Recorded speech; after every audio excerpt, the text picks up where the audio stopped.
The cake knife lay on the counter still in its sleeve, and the kitchen smelled faintly of garlic and dish soap. The porch light hummed against the early spring dark, casting a pale rectangle over the rug by the door. My father rustled his newspaper like a curtain closing between us. My mother stirred a pot with slow, deliberate circles. I sat at the oak table with the reservation pulled up on my phone, a six-top at Rossini's Saturday at 7, and said as evenly as I could, "They'll bring a small cake at the end." She didn't look up. "This Saturday? Are you sure that's wise?" The clock over the stove ticked loud enough to hear it from across the room. "It's my 20th, I said. "I've been saving for weeks." My father lowered the paper just enough for me to see the shadow of his eyes. "Gretchen," he said, measured and mild. "Adam has his regional qualifier this weekend. Scouts pressure. He mentioned he doesn't feel special enough right now. The energy of a party could distract him." The wooden spoon paused. My mother turned lips pressed thin. "He needs us focused. No celebrations until recruitment is over." I stared at the unlit candle sitting in its little cardboard box beside the knife. 20. One candle. A quiet dinner in a place with white tablecloths and warm bread baskets. The simple dignity of being seen. Somewhere down the hall, a headset pinged. Adam laughing at something no one else could hear. Before I go on, tell me where you're listening from in the comments. And if you've ever been told your happiness was an inconvenience to someone else, tap the like button and share this with a friend who'll understand. Make sure you're subscribed so you don't miss the rest of this journey. To understand why a small cake and a table for 6 could feel like a revolution, you need to know where the trouble began. I grew up an hour outside Columbus, where the map is stitched with 2-lane roads and yards stitched with maple leaves in fall. My mother kept our house in good photographable order pillows, fluffed mail, stacked in tidy piles, a row of mugs drying by the sink. When Adam came home from the hospital, I was 6 and standing on the couch with a welcome sign I'd colored in careful block letters. My father carried the car seat past me with the brisk efficiency of a man with a schedule. My mother patted my head without meeting my eyes. "That's nice, sweetheart." Quiet voices. "The baby needs sleep." Silence became my offering. After that, it was straight A's piano scales after homework debate meets in gymnasiums that smelled like varnished floors. I volunteered at the animal shelter because someone there said thank you as if it mattered. When my name showed up on the Dean's List plaque at the State University, I took a photo and texted it home. I got a thumbs up emoji. When Adam went from a C to a B in 8th grade math, we had ice cream, then 6 Flags. Birthdays drew the boldest lines. 16 for me was a used laptop. The trackpad scuffed, but I smiled and said it was perfect. 16 for Adam was a blue Mustang that had lived on our refrigerator door for months. Cutouts options, the exact trim circled in my father's pen. I watched the keys drop into his palm and felt something steady and private inside me shift like a picture straightening on a wall. I don't remember the piece I played at the regional piano competition. I remember the glow of the gaming headset in the living room, where the piano lived the way Adam sprawled across the carpet as though it were a throne. I remember asking him to move, then asking again. "He was here first," my mother said. Practice in the morning. He played until dawn. I placed third with hands that shook. Chores, too, drew their own map. At 14, I could roast a chicken wash 3 loads and set a table for 8. Adam took out the trash occasionally. When he forgot, I would hear the garbage truck 2 houses away and sprint in my socks holding the can like a shield. "You're just so responsible," my mother would sigh. "We expect more from you." It sounded like a compliment. It landed like a sentence. I commuted to campus to save money 45 minutes each way, my coffee going cold in a travel mug with the lid that never sealed right. The plan my parents said was practical. The word practical followed me like a chaperone. Meanwhile, they set aside admissions brochures for Adam with glossy photos of far-off dorms bathed in West Coast sunlight. He needed to find his passion, my father said. He needed the right environment to bloom. So when I booked a simple dinner for my 20th, my money, my choice, it felt like a small light I'd set on the table for myself. Not a parade, not even a surprise, just an hour or two where the conversation didn't have to orbit somebody else's sky. The restaurant has a cake, I repeated in the kitchen, careful to keep my voice quiet. It's already paid for. My mother finally met my eyes. There was a kind of weariness there, as if I should have known better. We're asking you to postpone Gretchen. A month, perhaps. Adam's focus comes first. My father folded the paper. Family comes first. Right now, that means Adam. I heard the doorframe creak before I saw him. Adam leaned there, sweat-dark hair curling at the edges, a practiced look of confusion on his face. Is dinner ready? I'm starving. My mother's voice warmed by 10 degrees in a heartbeat. Almost honey. How was practice? How do you feel about Saturday? The conversation pivoted swift as a school of fish, and I sat at the table with my hands folded over the reservation, feeling the heat leave my face. I watched the small candle in its little box as if it could answer me. No one asked what I needed. No one asked anything at all. The next evening, I called Rossini's and gave up the deposit. When the hostess offered to move the date, I heard myself say, "No, thank you." After I messaged my friends and invented a reason that would preserve the family's shine, something vague and urgent, they responded with hearts and rain checks, and I set my phone face down on the quilt my grandmother had sewn the year I turned 10. If you've ever held a quiet grief, you couldn't show anyone you know the weight of it. Mine sounded like the refrigerator kicking on and the low drone of a TV documentary down the hall. It looked like a single line of lamplight under my bedroom door and a small cardboard box with an unused candle. I should tell you I fought harder. I didn't. I grew up learning to be still so other people could be loud. But a different kind of motion began anyway, small and stubborn like a creek testing ice in late winter. Backstory has a way of making even the simplest choices heavy. The summer I graduated, my parents left the ceremony before the reception because Adam had a summer league game. At Thanksgiving, I cooked for 12 while he sat in the den narrating a soccer match, as if the television were his personal audience. My father later told an uncle with a proud hand on Adam's shoulder that we did the meal. He meant Adam set the forks wrong, and I straightened them. You stack these days up long enough, and they begin to form a narrow hallway you move down without noticing. The hallway ends one night at a kitchen table with a canceled reservation and a sentence you can't unknow. He doesn't feel special enough. I picked up the little candle and turned it over in my fingers as if it might have a seam I could pry open.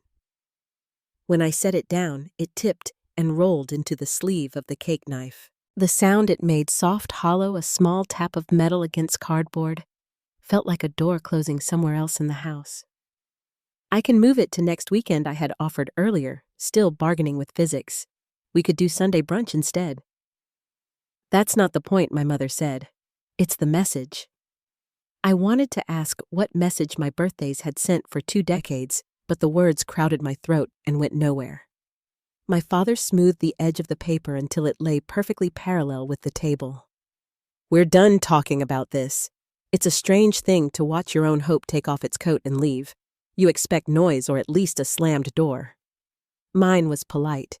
It nodded, gathered its things, and walked down the hall past the framed school photos where Adam grinned wide, and I smiled small, as if I'd just remembered a joke I shouldn't tell. After dishes, I wiped the counter until the granite squeaked. I dried the knife and slid it back into its sleeve, even though there was no cake to cut. I rose from the table and heard my chair legs scrape the tile, the sound of it a thin, honest protest. My mother rinsed the spoon and set it in the rack. "You'll thank us one day," she said to the sink. "We're teaching you to be unselfish." My father turned the TV up a notch. On the screen, someone explained the migration of birds as if distance were only a matter of instinct. I took my phone and walked to my room, the carpet fibers remembered under bare feet. The pale yellow walls felt closer than they had that morning, a color chosen for calm that now looked like surrender. I stood there a long time listening to the house breathe and realized I was waiting for something simple, for someone to knock to say, "We were wrong. Come sit. Tell us what you'd hoped for." The hall remained quiet. The porch light buzzed on, as it always did at 8. I slid the reservation screenshot into a folder and renamed it Next Time. Then I opened my top desk drawer and checked the little file with my passport, social security card, and birth certificate collected years ago for scholarship forms and kept together by habit. My fingers rested there, the papers warm from the lamp. Nothing dramatic happened. I didn't throw open the window or pack a bag that second. I just stood under the thin circle of lamplight and understood with the tired clarity of a long drive that if I stayed there would always be another, not now, another candle left in its box. Some women have a moment that splits their life cleanly, an argument, a confession, a slammed front door. Mine was a canceled cake and a sentence spoken as if it were common sense. Down the hall, Adam laughed again, high and easy, like a boy who had never been told to be smaller. My mother's knitting needles clicked a steady metronome. My father's voice drifted in soft with pride as he described the tournament schedule to no one in particular. The house made a case for itself, warm, familiar, unchanging. It had always won before. I looked at the little stack of documents and the empty corner beside my closet where a duffel could go. I thought about the particular weight of my car keys and the way the dashboard light in my Honda turned the speedometer blue when the engine caught. I pictured the apartment Sarah had mentioned once offhand, the extra room with the narrow window, and a view of the laundromat's neon sign. The porch light clicked once, a tiny stutter, then steadied. In the kitchen, the cake knife slept in its sleeve.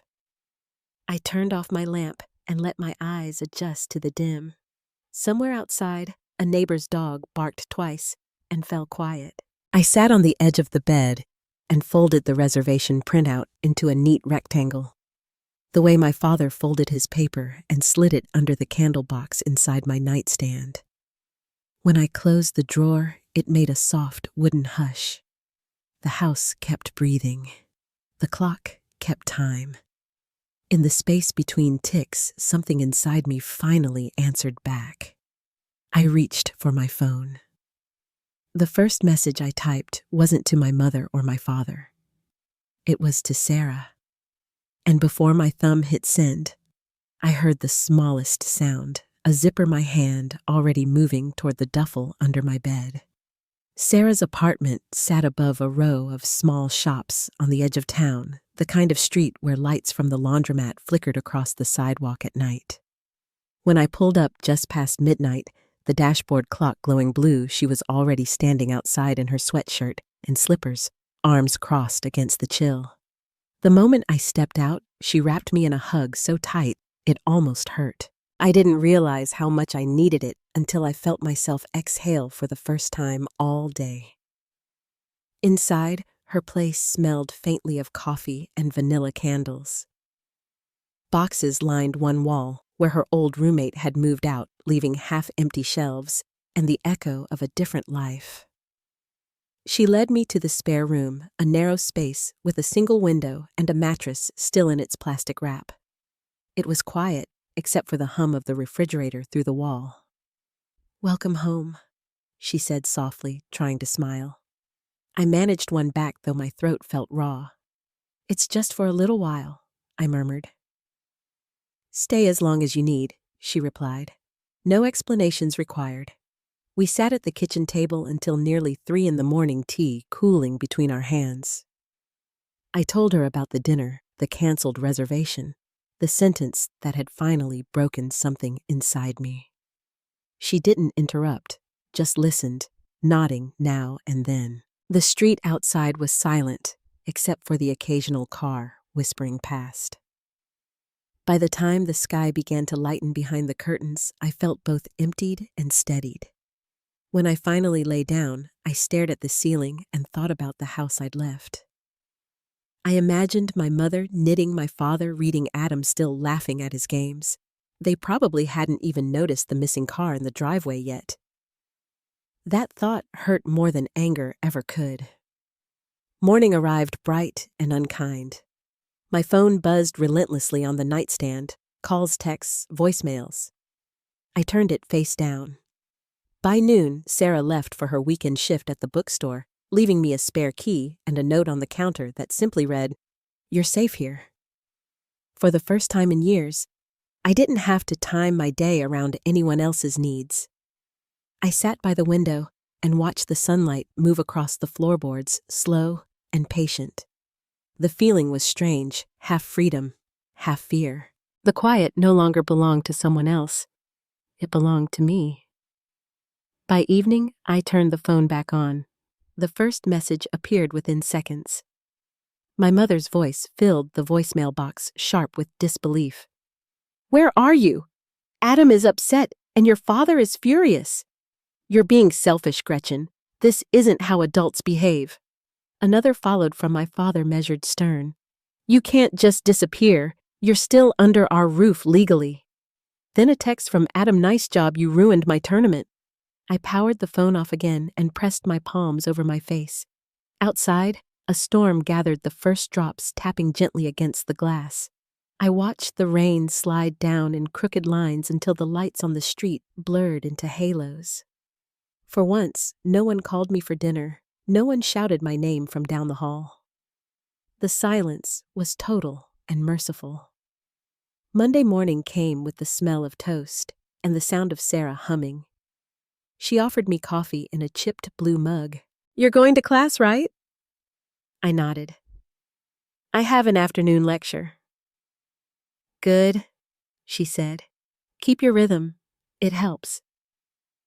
I left early, driving through gray drizzle toward campus.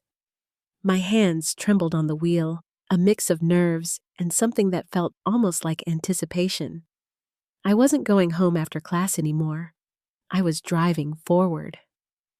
The first few days passed in a blur of lectures, long walks, and half-sleepless nights. I added extra shifts at the campus bookstore, rearranging my schedule to stay busy. The small paycheck felt different now, mine entirely. I bought groceries with cash and stacked the receipt neatly in my wallet, proof that I could take care of myself. Later that week, I sat in the campus career center, filling out forms for expanded work hours. A bulletin board near the door held job listings, most of them dull, some already torn down. But one caught my eye. Part-time social media assistant, small marketing firm, downtown. Students welcome. Will train. I took a photo of it before I could talk myself out of it. That night, Sarah helped me polish my resume at the kitchen table, her pen tapping thoughtfully against the paper. "You've done more than you think," she said. "You just never got credit for it." The interview was the next day in a narrow brick building above a cafe that smelled of roasted beans and cinnamon. The office had no cubicles, just long tables with laptops and potted plants. Kelly Hart, the founder, greeted me with a firm handshake and a steady gaze. She was a few years older than my sister would have been if I'd had one, composed, confident, the kind of woman who didn't apologize for taking up space. She asked about my studies, my part-time jobs, the volunteer work I'd done at the animal shelter. I answered as honestly as I could, keeping my voice calm. When she asked why I wanted the position, I told her, "Because I'm ready to build something for myself." The words surprised even me. By the end of the meeting, she smiled. "You're green, but I like your attitude.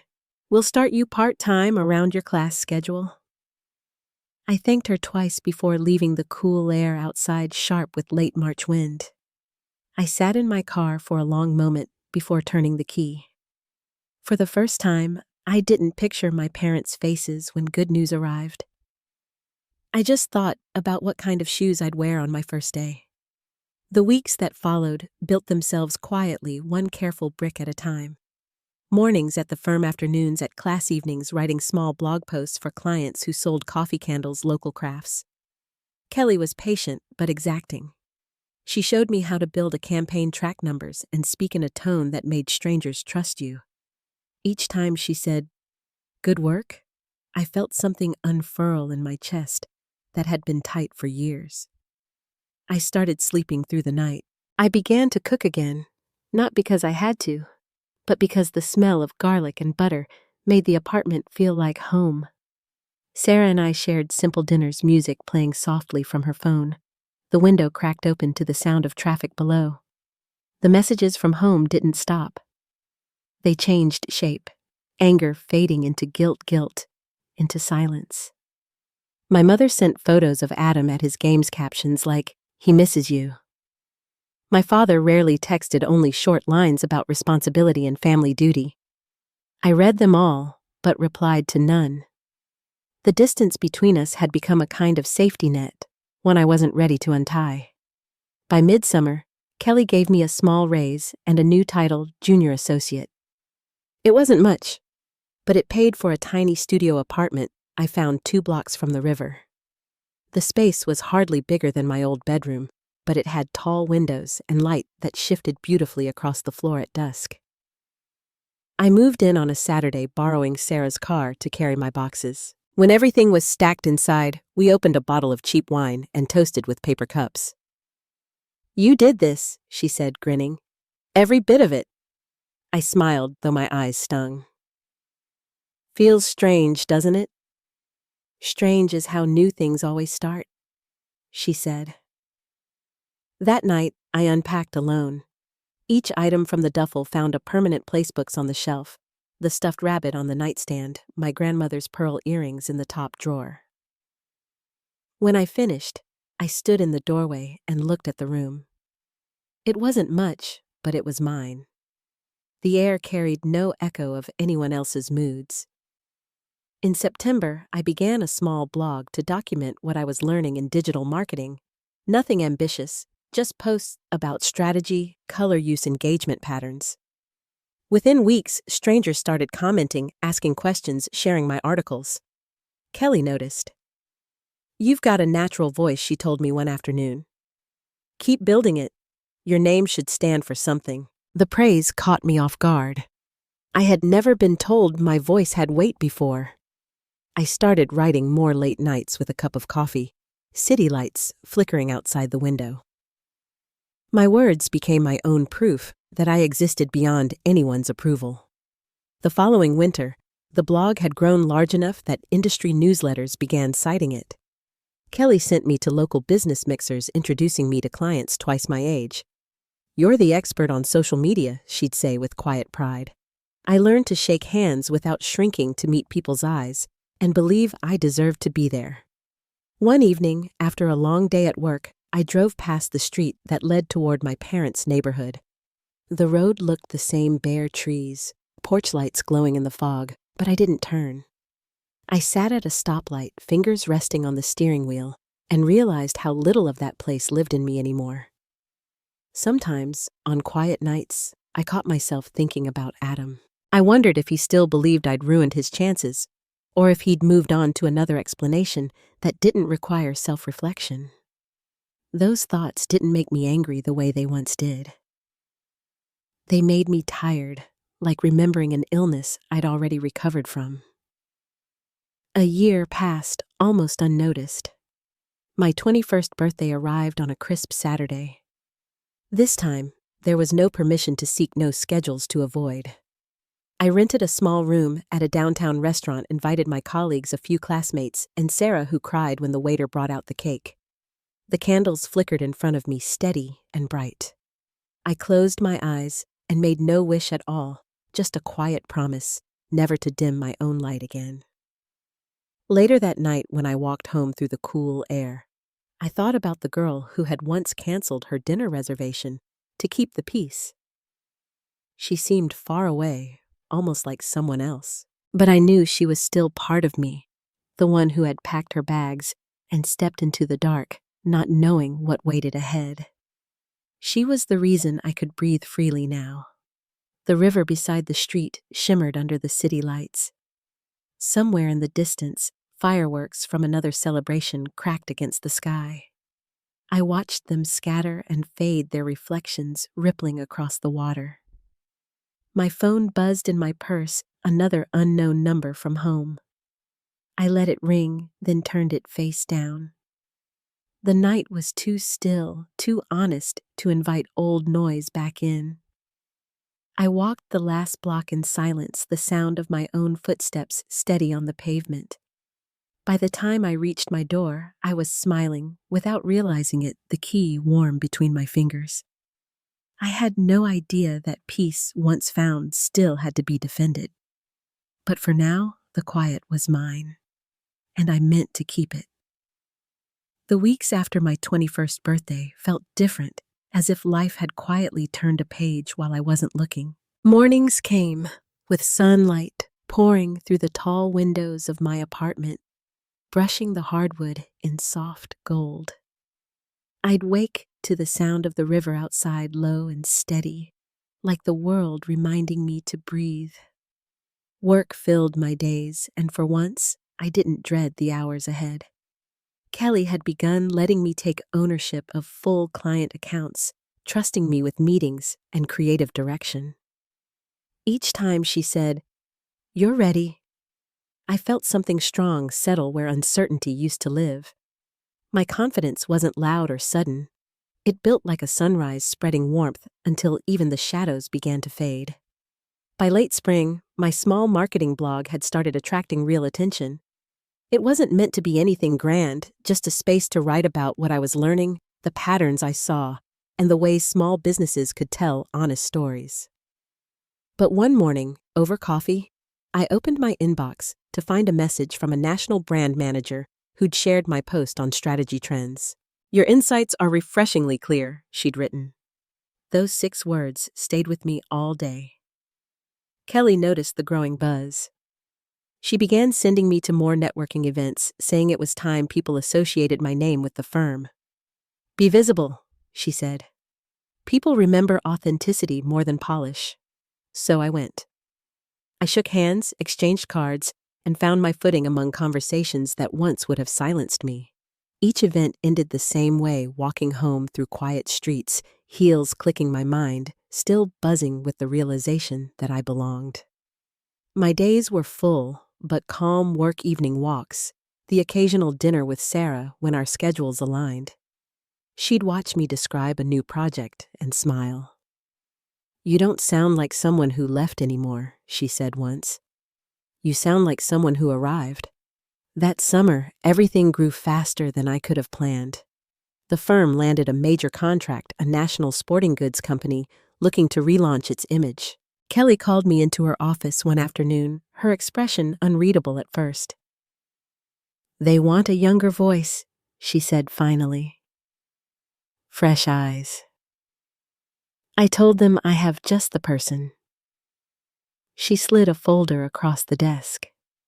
My name was on the first page. "You'll lead the social campaign," she continued. "Big responsibility, but you've earned it." The project became my life for months. Design sessions, photo shoots, copy drafts that went through a dozen revisions. There were late nights when the office was empty except for the hum of computers and the faint scent of coffee gone cold. I didn't mind. The work felt like breathing. When the campaign launched that fall, the results exceeded every projection. Our clients called it their best quarter in years. Kelly brought champagne into the office and everyone cheered. That evening, as I walked home, city lights shimmered across the river. I stopped on the bridge and looked at the reflection.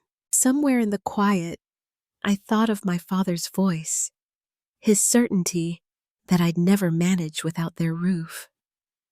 For the first time, the memory didn't sting. It simply felt distant, like a language I no longer spoke. The next few weeks moved quickly. The firm's reputation grew, and with it mine. My blog reached 10,000 readers small by some standards, but to me, it felt monumental. A trade magazine featured one of my articles, and when the printed issue arrived, I left it on my desk without a word. Kelly noticed, flipped through it, and said, "You know, this is just the beginning, right?" I smiled. I hope so. I didn't post the article online where my family might see it. Success for me wasn't about being noticed anymore. It was about belonging to myself. Winter arrived early that year. Snow dusted the rooftops, softening the city's edges. I spent my evenings inside candlelight, pooling on my desk, while I worked on new ideas. Everything was steady until the day the receptionist called my desk just after closing. "There's someone here to see you," she said. Her voice held a hesitation I hadn't heard before. "He says he's your brother." The words sent a cold ripple down my spine.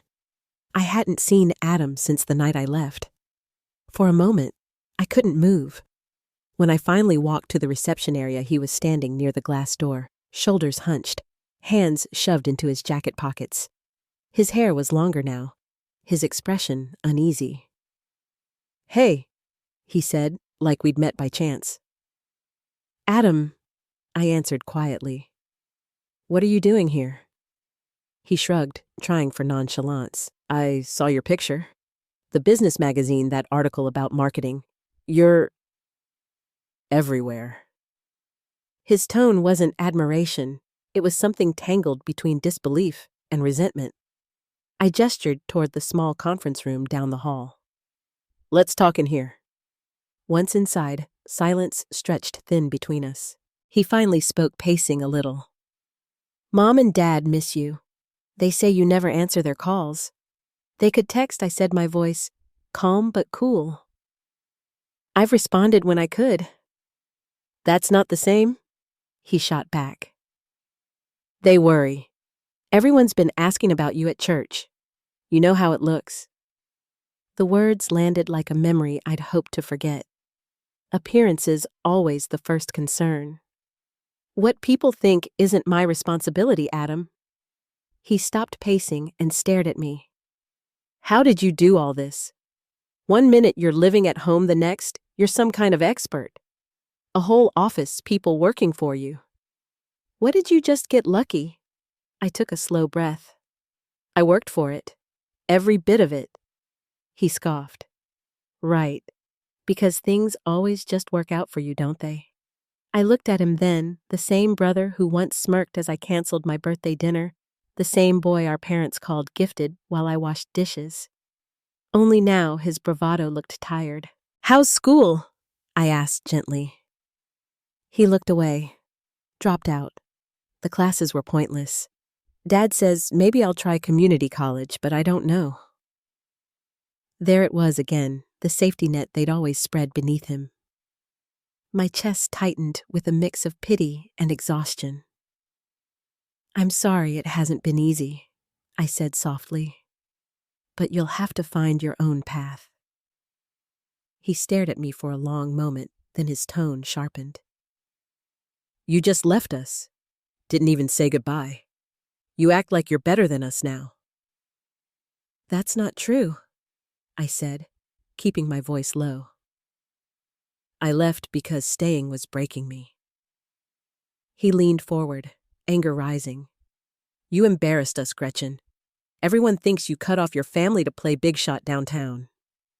"That's your story," I said. "Not mine." He pulled out his phone. "I'm calling Mom and Dad. They should see this how you live now, pretending you don't even have a family." Before I could respond, he pressed dial and set the phone on speaker. My mother's voice answered, weary but sharp. "Adam." "What's going on? I found Gretchen," he said, triumph in his tone.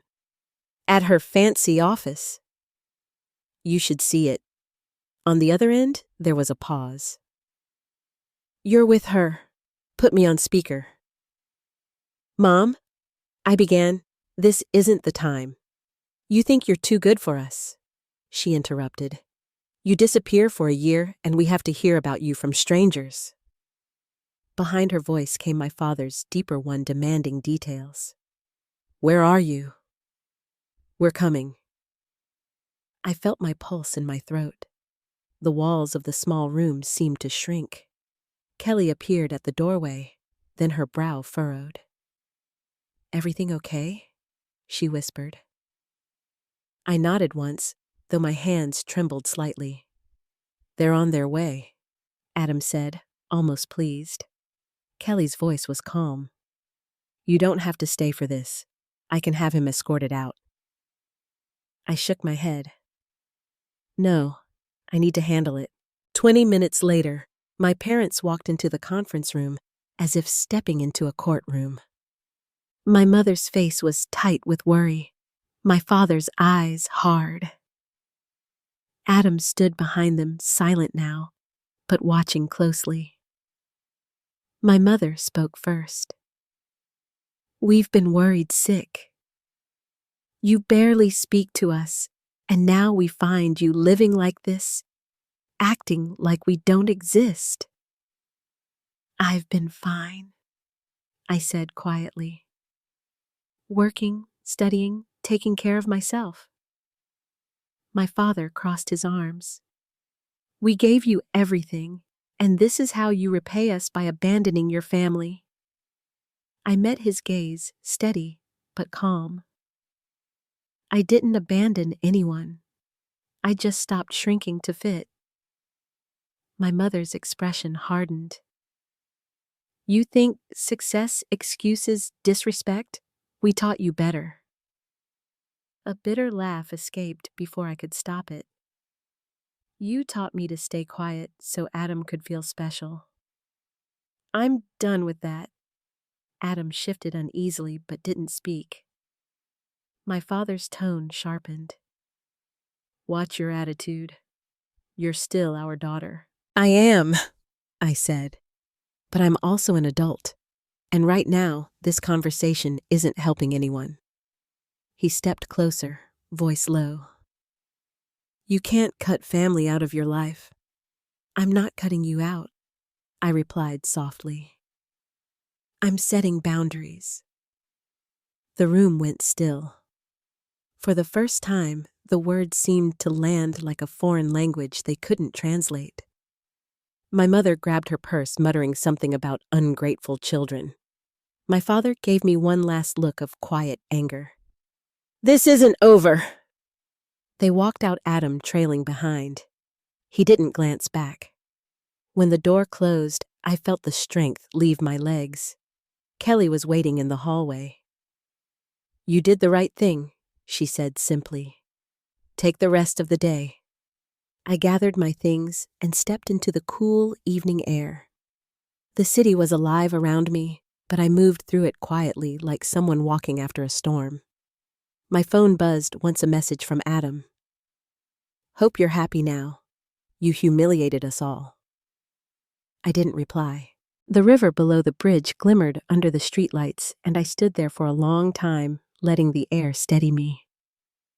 I wasn't proud of the confrontation, but I wasn't ashamed either. For years, I'd been afraid that choosing myself meant losing everything. That night, I realized it simply meant I was finally free to keep what was real. When I turned toward home, the city lights stretched ahead, clear and endless. The quiet inside me wasn't emptiness, it was space. And for the first time, I wasn't afraid to fill it. The days that followed felt quiet in a way I hadn't known before, less like peace, more like the stillness after thunder. The confrontation at the office had left a thin ache in my chest, the kind that flares only when something long unresolved finally reaches its end. I kept my routine, though every sound in the office, the buzz of the lights, the echo of shoes in the hallway seemed sharper now. Kelly never brought up what happened again. She simply made space for me to work without questions, as if she understood that silence can be a kind of kindness. One afternoon, she stopped by my desk and said, "The next project's yours, if you want it." A clean start. I nodded. I'd like that. Still, when I got home each night, the apartment felt heavier. I'd walk past the mirror and catch my own reflection.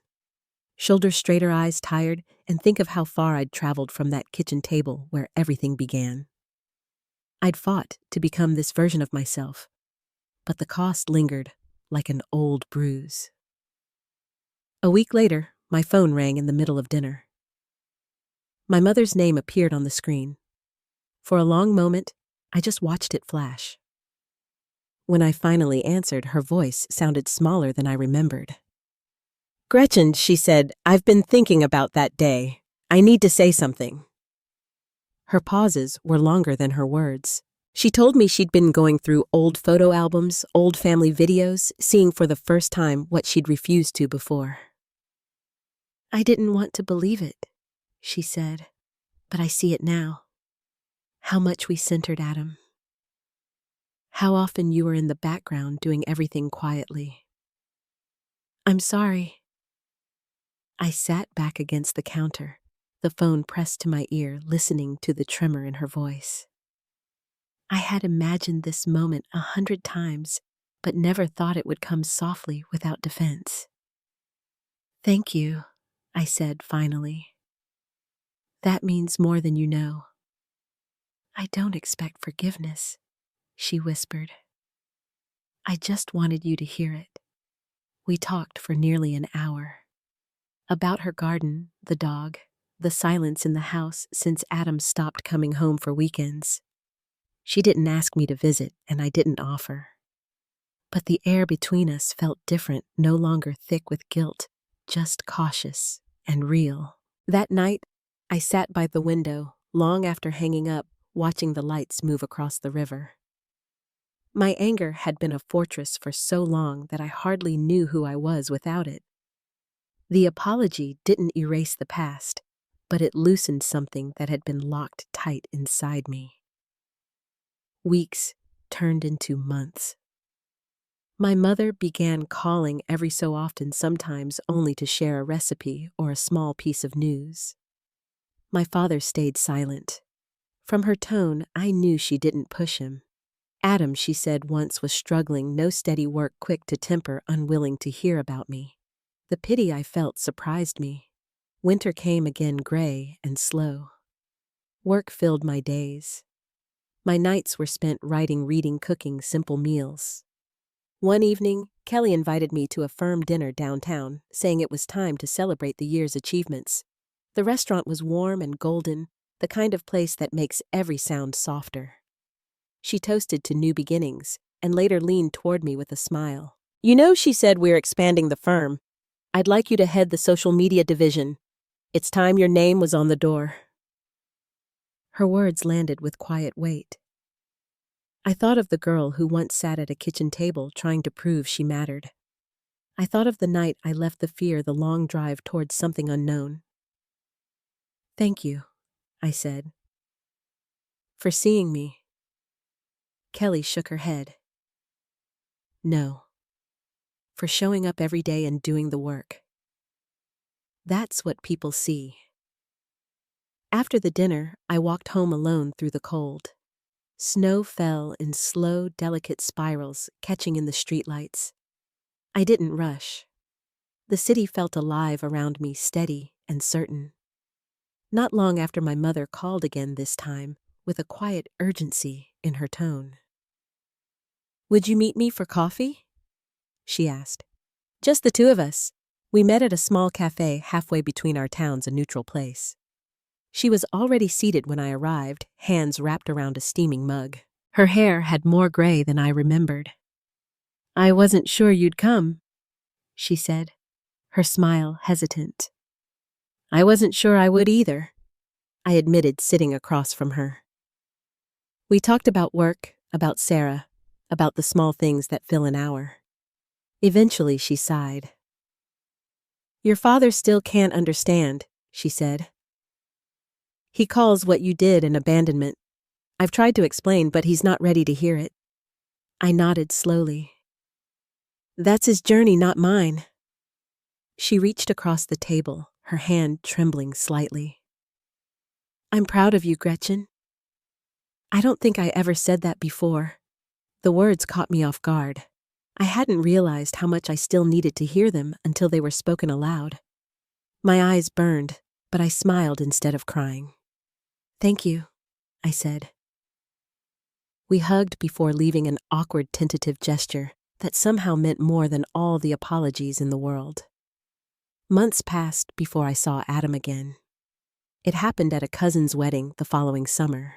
I almost didn't attend, but my mother asked gently, and something in me knew it was time. The ceremony was held in a renovated barn strung with lights. My parents were already seated when I arrived. My father gave a short nod. My mother's smile was warm but restrained. During the reception, I went to the bar for a glass of water. That's when Adam appeared beside me. He looked thinner, older, the edge in his posture dulled. He didn't speak right away, just kept his eyes on his drink. "You look good," he said, finally, his voice low. "Successful." "Thank you," I replied. "How have you been?" He shrugged. "Working with one of Dad's friends. Construction." "It's fine." We stood in silence, the music filling the space between us. After a moment, he said I was angry for a long time. "I didn't get why you left." I nodded. "I know. I still don't, not completely," he admitted. "But Mom's been different since then. She makes me do things myself now. It's weird." "Maybe that's a good thing," I said. "For both of you." He glanced at me, a faint smile tugging at his mouth. "Maybe." We didn't talk long after that. He went back to his table. I stayed by the window watching the lights blur against the night. It wasn't reconciliation, not really, but the air between us was no longer poisonous. It was something else, quieter. The following year carried more change than I expected. Kelly offered me partnership at the firm. The title came with new responsibility and a nameplate etched in brushed steel. I stood by her side the day it was installed, feeling a strange mix of pride and humility. "You've earned every bit of this," she said. That evening, when the office emptied, I sat at my desk and looked out over the city. It was hard to believe how far I'd come from that house in suburban Ohio. I'd built a life on my own terms, one measured not in distance from my family, but in closeness to myself. Some nights, I still thought about them, about the candle that was never lit, the dinners where my voice went unheard. But now, those memories no longer anchored me. They reminded me of how strong roots can grow, even in thin soil. One rainy afternoon, a package arrived at the office without a return address.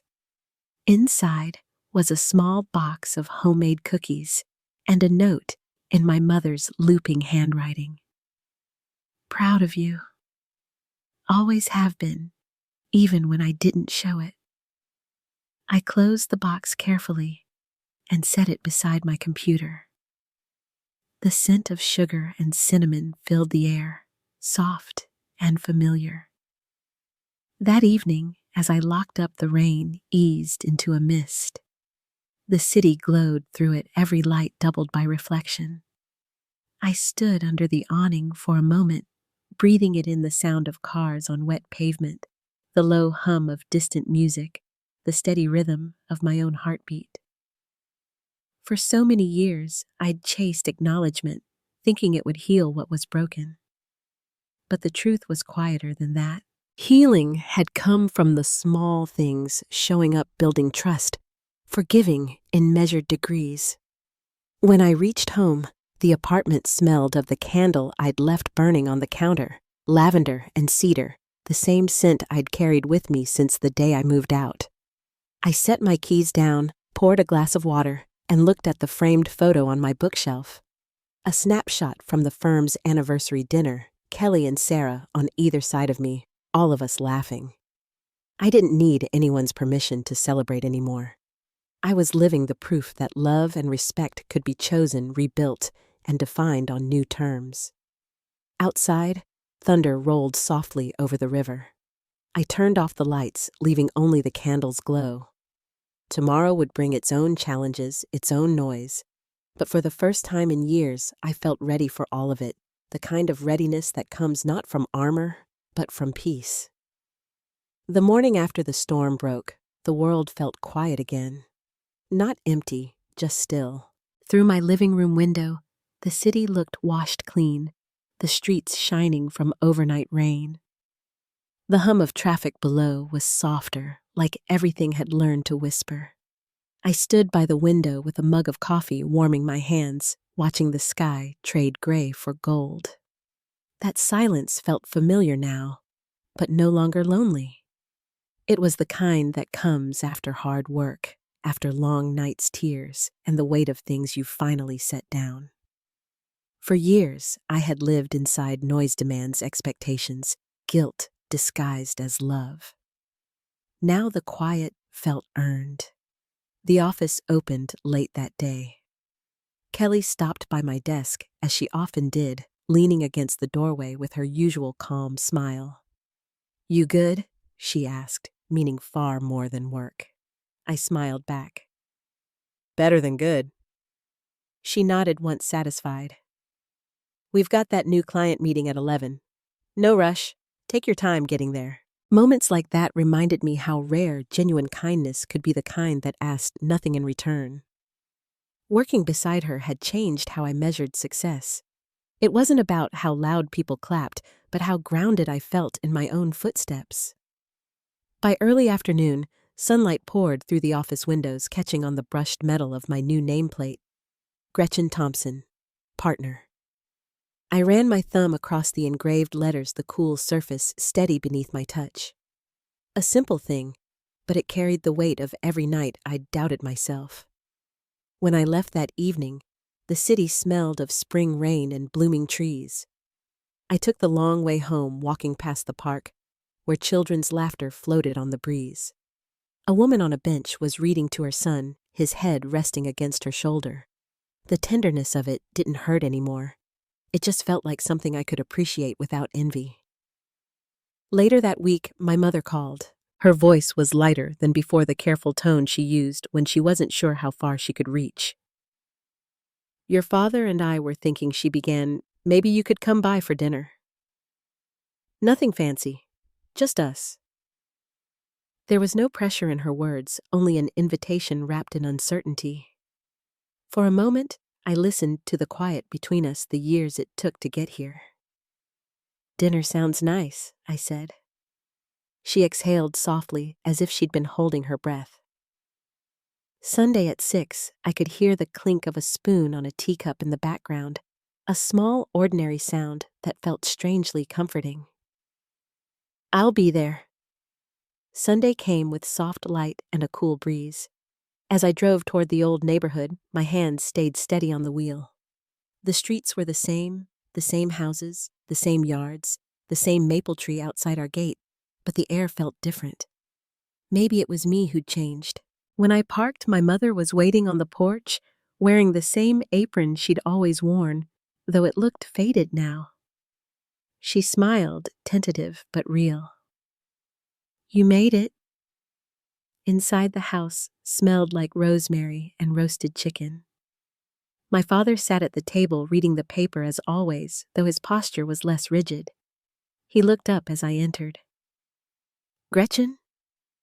He gave a single nod. "Good to see you." "You too," I said. Dinner was quiet but not strained. We talked about safe things, my work, my mother's garden, the neighbor who'd sold his house. No one mentioned the past, though it hung gently between us, like a framed picture no one needed to dust anymore. When dessert came, my mother set down a small cake, simple and round, topped with a single candle. "I know it's early," she said, voice catching, "but I missed too many of these. I didn't want to miss another." The candle flickered its light, trembling against the glass windows. I stared at it for a moment before smiling. "Thank you, Mom." She reached across the table, her hand resting lightly over mine. "For everything," she whispered. My father cleared his throat, not unkindly. "You've done well for yourself. We're proud." His words were rough like stones turned over for the first time in years, but they landed softly. I nodded, grateful without needing more. The flame wavered in front of me. This time, I didn't make a wish. I simply blew it out and let the smoke curl upward, carrying with it all the words that didn't need to be said. In the weeks that followed, we began to find a rhythm. Calls that once felt obligatory became natural. My mother and I met for lunch every few weeks, choosing small cafes with good soup and quiet corners. We didn't talk about forgiveness, we just practiced it in how we treated each other. My father stayed reserved, but he always sent a text afterward. "Good to see you. Drive safe." That was enough. Adam took longer. Months later, he reached out through a short message asking for help with a resume. I need advice he'd written. No excuses, no defensiveness. I offered to meet at a coffee shop near his new job site. When I arrived, he was already there, hands wrapped around a mug. He looked up uneasy, but calm. "I'm trying to get my life together," he said. "Figured you'd know how to write the fancy stuff." We worked for an hour going through his notes line by line. When we finished, he leaned back, letting out a slow breath. "Thanks," he said. "I didn't think you'd show." "I almost didn't," I admitted, "but I'm glad I did." He smiled, then awkward, faint, but genuine. "Me too." We didn't promise to stay close, but the next time my mother invited us both for dinner, he came. We spoke in short, cautious sentences that softened with time.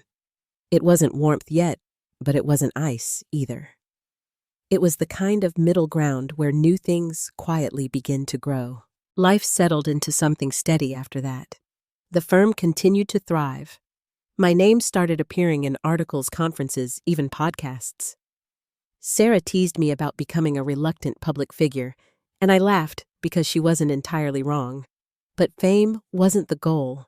It was just proof that the path I'd chosen had taken root.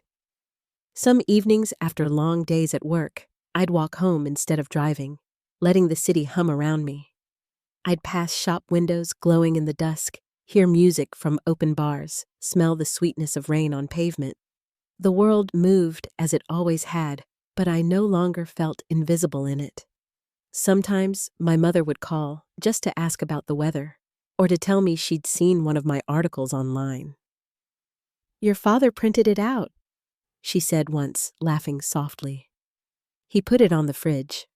I pictured it there, held by the same magnets that once pinned up Adam's soccer schedules, and the image filled me with a strange, gentle peace. On the anniversary of my move, I visited the river where I'd stood that first night alone.